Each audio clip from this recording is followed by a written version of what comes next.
Right now at 6:30, tragedy, shock in Bardstown, Kentucky. An officer shot to death in his uniform while on his way home from work. And late word tonight from investigators, he was ambushed. We lost an officer, and a family lost a son, a husband, a dad. This is the first officer killed in the line of duty in Bardstown police history. Many questions remaining unanswered at this hour. The biggest, who pulled the trigger and why? I can assure you we won't give up on this person until we have them either in custody or in the front sight of one of our weapons. And I personally hope the latter is the choice. And good evening, I'm Joe Arnold in tonight for Chelsea Rabidou. Team coverage now, a community in mourning and in shock. A 7-year veteran of the Bardstown Police Force shot to death overnight. 33-year-old K-9 officer Jason Ellis found dead on the exit 34 ramp off the Bluegrass Parkway. That's in Nelson County. This call came in as a fatal accident. But when Kentucky State Police got to that scene, they quickly saw this was no accident, but it was in fact a shooting. The Nelson County coroner telling WHAS 11 tonight, there is evidence the officer was ambushed.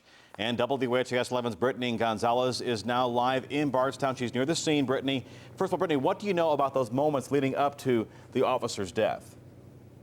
Well, Joe, let me just first tell you that you can really just feel the heartbreak in this community. Now, investigators have told us that the shooter here was actually on a hill, and when he shot down at the officer, shooting him multiple times with a shotgun, a passerby then stumbled across the officer when he was laying outside his vehicle, and he was pronounced dead on the scene. His shift had just ended. Officer Jason Ellis was on his way home to Bloomfield when officials say he got out of his cruiser to move debris from exit 34 when he was ambushed. Why would anyone shoot Jason? He was a good man. A 33-year-old veteran officer who worked for Bardstown Police for 7 years never radioed in his stop to dispatch. Did he have to get out of the vehicle quickly? Again, we don't know, but we know we have no radio communication from him to our dispatch center. So why that is, we don't know at this point. Now shock and sadness felt throughout this community. I can't believe someone shot him. There is no justice in the world for someone to shoot him. We lost an officer, and a family lost a son, a husband, a dad. Ellis leaves behind a wife and 2 young sons. It's very heartbreaking. It's a young man with children, and now he's gone. But this community has vowed to catch whoever did this. Please turn yourself in and make it easier on you and a whole lot easier on the rest of them. I can assure you we won't give up on this person until we have them either in custody or in the front sight of one of our weapons. And I personally hope the latter is the choice.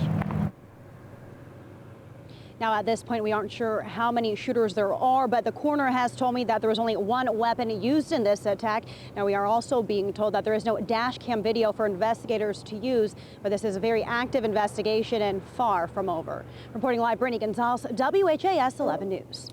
Thank you, Brittany. And this afternoon, Officer Ellis's body was taken from Bardstown to the medical examiner's office here in Louisville for an autopsy. Dozens of police vehicles joining in this procession, honoring his memory on I-65 and then to the office itself. Part of the interstate, in fact, closed to make way for that solemn motorcade today. Team coverage continues now with WHAS 11's Johnny Archer, who was at the medical examiner's office when Ellis's body arrived. Officers again from numerous agencies showing support and their raw emotions. A police motorcade nearly a mile long made its way up I-65 for Officer Jason Ellis after he was shot and killed in the line of duty in Nelson County. All of us that wear a uniform and badge we're all bleeding blue right now. Law enforcement from various agencies joined the procession as Ellis's body was brought from the crime scene to the medical examiner in Louisville. Anytime you have an incident like this involving a fellow law enforcement brother, we all come out and to show the support for that officer, but that agency as well. Ellis was a 7-year veteran with the Bardstown Police Department. He was a husband, a father of 2, and a friend. Ellis's friends stand before his body to salute him in honor. Their pain is visible, with bowed heads, hugs, and tears. It's a difficult time, especially for those who knew Ellis personally. But it's a time when the men and women in blue come together even closer when one of their own has fallen. Johnny Archer, WHAS 11 News. And funeral arrangements for Officer Ellis still pending at this hour. No word yet on any vigils or public memorials in connection with Memorial Day weekend in Bardstown. Well, a pleasant evening on our way in Kentuckiana. We had just a few sprinkles earlier, nothing to really worry about. Skies are clouding up now. We'll be dealing with a fair amount of cloud cover right through the rest of the weekend, but no washouts on the way. The present time at 68 in the city, 62 up at Seymour. You see a few spotty showers over toward Madison, stretching south down toward Owenston. Some of this brushed just portions of the metro area. A couple of sprinkles downtown, nothing to really worry about. If you're going to Abbey Road on the river this evening, going to be a pleasant evening there. Skies will be mostly cloudy as the clouds increase. The evening goes on. Temperatures in the upper 60s, falling to the mid 60s in the next couple of hours. Tomorrow, hit and miss. Pop up, about a 30% chance. The numbers look good right through the rest of the weekend for Abbey Road on the river. Joe, I'll see you in 10 minutes, and we'll talk about what's in store for the week ahead. Looking forward to it, Reed. Thank you. Now, an update. The young mother who was pinned under her SUV after it ran out of gas late Thursday. She died from her injuries. Today, I spoke to her mother and father. Family members telling me that 25-year-old Shannon Gales was pronounced dead this afternoon at U of L Hospital. Gales' SUV had run out of gas Thursday night in E-Town. She got out with a friend trying to push it. The vehicle began to roll backwards, and then she was pinned underneath it when it overturned on top of her in a culvert. Her 2-year-old daughter was strapped in the car seat at the time, the child unharmed in that accident. This Memorial Day weekend, police officers from local and state agencies will be out in full force, making sure that drivers are obeying the rules of the road. The number one goal is not to take people to jail for driving under influence. It's not to issue citations. Our number one goal is to reduce the number of traffic fatalities and injuries this Memorial Day weekend. Officers looking out for aggressive drivers, drunk drivers, anyone who's not wearing their seatbelt. Now, over the Memorial Day weekend last year, there were 17 deaths related to car accidents in Kentucky, and KSP says this year they want that number to be 0. Thousands of American flags filling Waterfront Park downtown Louisville today in advance of Memorial Day. Volunteers showing up this morning, placing 25,000 flags in the ground. Each flag honoring someone who has served or is currently serving in the U.S. Armed Forces. I come from a huge military family, and it's just an honor and a privilege to be able to do this for the fallen, the past, the present, the MIAs, POWs. Now, after Memorial Day, the 25,000 flags that were placed at Waterfront Park will be collected and placed on veterans' graves all across the country. 6,000 of those stars and stripes will remain right here in Kentuckiana. A military mom from Radcliffe, Kentucky, got the surprise of her life yesterday. She was eating at Texas Roadhouse on Dutchman's Lane here in Louisville. We know. Airman First Class Adam Reesing has been away for 14 months. He made this surprise visit home Memorial Day weekend. The family telling his mom, Dee, that she was just going to a business meeting at Texas Roadhouse. When the server walked over, she introduced Adam, fresh off the plane, still in uniform. As you could see, Dee completely surprised. What a great moment. All captured on cell phone video and then uploaded to YouTube. Adam has to go back to the Air Force duties on Monday. What a welcome home. Welcome home to Abbey Road on the river. Louisville taking over the Belvedere downtown. What you can expect weather-wise tonight, as well as, of course, with the concerts. Lots of outdoor plans for Memorial Day weekend, though, may be in jeopardy because of the weather. What we're expecting here and across the country. And coming up tonight, right here on WHAS 11 and ABC, start here at 8. Bet on Your Baby, followed by the ultimate barbecue cookout countdown. Those two together could be Reed Gazen's life story. At 10, it's Body of Proof. And then stay here with WHAS 11 News, 11 at 11. And right now, downtown Louisville rocking to the music of the Beatles. Abbey Road on the River continuing until midnight on the Belvedere. Nearly 20 more acts scheduled to take the stage tonight alone to play the best of the Beatles. This festival, of course, runs from noon to midnight tomorrow and then from 11 to 9 o'clock on Monday. For a full schedule of performers, we have you all linked up on WHAS11.com. New leadership for Ford's Louisville assembly plant. The automaker has appointed Daryl Sykes, currently the plant manager at the Michigan assembly plant, to come down and take over on Fern Valley Road. He succeeds John Savona, who was recently promoted to oversee all of Ford's manufacturing in North America. Sykes led the team to launch the C-Max. It's a hybrid compact SUV and Ford's first electrification program. Tuition may be going up at Indiana University. President Michael McRobbie is recommending a tuition and fee increase of 1.75% next year and again the year after. That would increase tuition about $350 for in-state students over the next 2 years. For non-Indiana residents, tuition goes up 2.75%. At the Bloomington campus, the Board of Trustees having a public meeting on those recommendations coming up on June 5th. Heavy rain, cold temperatures. Happy Memorial Day all across the country. What we can expect and coming up here at 6:30. We'll bring you up to date on where the rain is and what we might expect for rain the rest of the holiday weekend. We'll also look at the temperatures for the week ahead. That's coming up. Well, it looks like countless outdoor plans this Memorial Day weekend will have to be rearranged because of the National Weather Outlook. Let's go to ABC's Richard Cantu explaining why heavy rains and cold temperatures all across the country, making this kickoff the summer one to remember for all the wrong reasons. The Great Getaway got off to a soggy start in much of the nation. Many highways and byways are flooded. Some drivers are stoical. It's making working a little harder to get around, but I'll be all right. I'll live. My car just stalled out, just stopped working.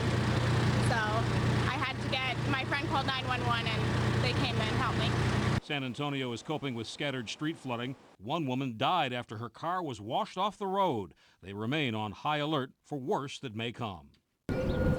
Flags were flying at New York's Coney Island, yet the famed boardwalk was all but deserted except for a few faithful souls huddled under umbrellas. In Pittsburgh, the cold weather has farmers worried. All of a sudden this frost advisory come across and it's like, wait, is this a mistake or what? They're spraying water on fruits and vegetables because it generates heat as it freezes. In New York, traffic on the Sawmill Parkway was slowed to a crawl when heavy rain pushed river water over its banks. Nearby streets were also in for a soaking as sewers got swamped. Umbrellas only kept the top of you dry. At this pool in Virginia, the chill made this little girl's teeth chatter while her playmate bundled up in a bath towel. In Missouri, the Highway M overpass collapsed after two freight trains collided and several of their cars hit an overpass pillar. The fire that followed was quickly put out. 7 people sustained minor injuries. There is still hope for the holiday. It will get drier and sunnier in much of the U.S. by Memorial Day, and especially warm in the southeast and southwest. Richard Cantu, ABC News, New York. Now, Reed, I heard there were some pool parties today across Louisville, and maybe a good day to walk around the pool and not jump in. Walk around the pool, stay in the Chase Lounge or something. A little cool for pool openings around here. But the big news is here, at least, no washouts, Joe. Right. Let's take a live view out of doors this evening. A pleasant evening. Skies mostly cloudy now, and we'll stay dry during the evening hours here. Overnight, we could be dealing with a few sprinkles. We had a few very light sprinkles earlier this afternoon over the downtown area, but basically a very pleasant Saturday around Kentuckiana after a chilly start to the morning. Another chilly overnight coming up. Then we're going to start warming things up tomorrow on into Monday. Here's what we have. What's ahead? Well, a few pop-ups. That's really going to be the extent of the rain around here. Mid-70s on your Sunday, the low 80s by Monday. I'd say go ahead and make your outdoor plans. Just be prepared that you might have to dodge a brief shower here and there. We're looking at temperatures in the comfortable 60s, lower 70s in southern parts of the viewing area. It is a very nice evening around Kentuckiana. Of course, Abbey Road on the river, a lot of attention around here. good evening. Going to go out and enjoy the music and all the festivities. 68 degrees at the International Airport now, very comfortable.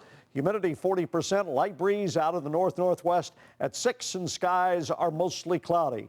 Satellite imagery shows what's going on. Here's a few of the showers out of this disturbance that tried to make it into some drier air and really didn't produce much. Basically, shower activity off to the northeast now.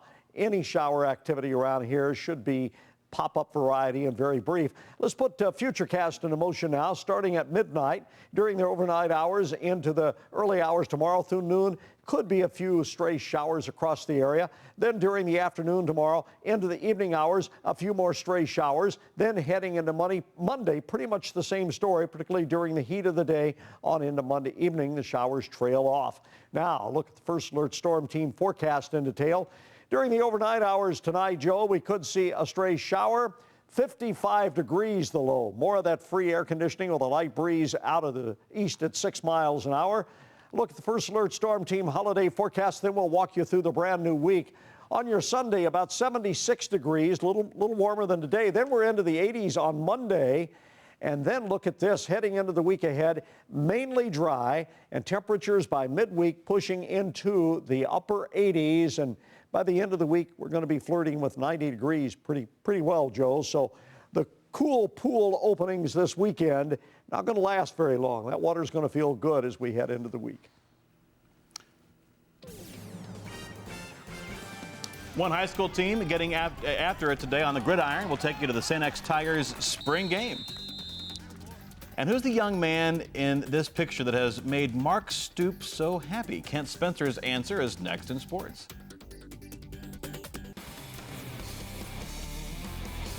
What better way to start Memorial Day weekend than with a little high school football spring game? That's exactly what the St. X Tigers had in mind. Pretty good crowd on hand to see what Will Wolford's bunch has to offer for the upcoming season. Tigers look like they might open it up a little bit. B.J. Nagel, the son of former U of L quarterback Browning Nagel, the new signal caller for the Tigers. Look at him escape, find the wide open receiver for a big gainer right there. Don't get me wrong. Now, this is a team who's still going to run the ball a ton. They got a lot of talent on the offensive line and in the backfield, but they can pitch it around. That one's good for 6. Good day on the field, and let's face it, everybody wins in spring football. It's been a lot of fun to get out of just off-season training mode, because I think the kids have had enough of the weight room and enough of conditioning and agility drills in the gym, sometimes even before school, and running 400s and 200s and a lot of sprints. And put some pads on and actually go out there and hit somebody, execute some of the things we've been talking about this offseason. Mark Stoops got good news this morning from Jarrett LaRubio, an offensive lineman from just outside of Cincinnati, Ohio. Here's a pic from that meeting as the Cats land the 16th best offensive guard in the nation, according to Rivals.com. LaRubio picked Kentucky over NC State and Pittsburgh. Very cool scene at Great American Ballpark. Fans in the stands gave military members a standing ovation as the Reds faced the Chicago Cubs. Cincinnati down 2-1 in the bottom of the 6th. 2-1 for Todd Frazier, who slaps a single to center. Joey Votto on his horse comes around to score to tie up the game at 2. Up next is Derek Robinson, and he's going to lay down the bunt, squeezing style. Brandon Phillips scores. Reds out in front, 3-2. They absolutely erupted in the 6th inning, scoring 4. Right now we're in the 7th. The Reds lead the Cubs 5-2. The Indiana Hoosiers find themselves tonight in the Big Ten tournament title game, where they'll meet the winner of Ohio State and Nebraska, which those two going at it as we speak. The Hoosiers smashed the Buckeyes 11-3 in last night's semifinal game. Afterwards, head coach Tracy Smith was asked who'd he'd rather play. Who do I want? Either one. Stop it. Stop it. Either one. You're not going to pick one, are you? I'm not going to pick one. Both those are good programs, and we'll have our hands full either way. Tomorrow is the 97th running of the Indy 500, which you can see right here on WHAS 11. The green flag scheduled to drop a little after noon. Now, Indy is a race with a mixture of drivers, guys who have won it multiple times, like Dario Franchitti and Helio Castroneves. Then you've got some inexperienced drivers. 4 rookies will try to tackle the Brickyard this year. I had a chance to ask one of those rookies, in his opinion, what's it going to take to win the 500? You have to have everything go right. I mean, you literally have to have good pit stops. You have to stay out of trouble. You have to be, be there at the finish, which is obviously the main part, because it's such a long race. I mean, it's 500 miles, and they're grueling miles, and you're out there flat out every time. NASCAR Nationwide Series, the History 300 at Charlotte Motor Speedway. Kyle Busch stunk up the show. My man led 186 out of 200 laps, taking the checkered flag for his 6th nationwide victory of the season. Right now, the Louisville Bats taking on the Pawtucket Red Sox at Slugger Field. We're going to have highlights of that tonight at 11. And speaking of baseball, I guess it's Selection Monday for NCAA baseball, and the Cardinals, what a year it could be. Yeah, going to find out if they're going to be able to host an NCAA regional, where they're going to fit, who they're going to play. It's going to be exciting on Monday. Sugar Bowl, basketball championship. What maybe would a a little trip baseball to World Series. Whoa, Omaha? What? Why not? We'll be right back. Pleasant evening right now, 68 degrees. Tomorrow we head up to 76. Going to be dodging hit and miss showers, but I want to emphasize it's not going to be a washout tomorrow or Monday. Just be prepared in case the shower pops up. It won't last all that long. 82 on Monday, and then we really start warming it up into the week ahead. Abbey Road on the river, a perfect evening for tonight. Kind of Chamber of Commerce weather today for the folks down there in the Belvedere. It really was very, very nice. Very Unbelievable. good. Thank you for tuning in. We'll see you tonight at 11 at 11. Remember, your news is always on WHAS11.com. Have a good night.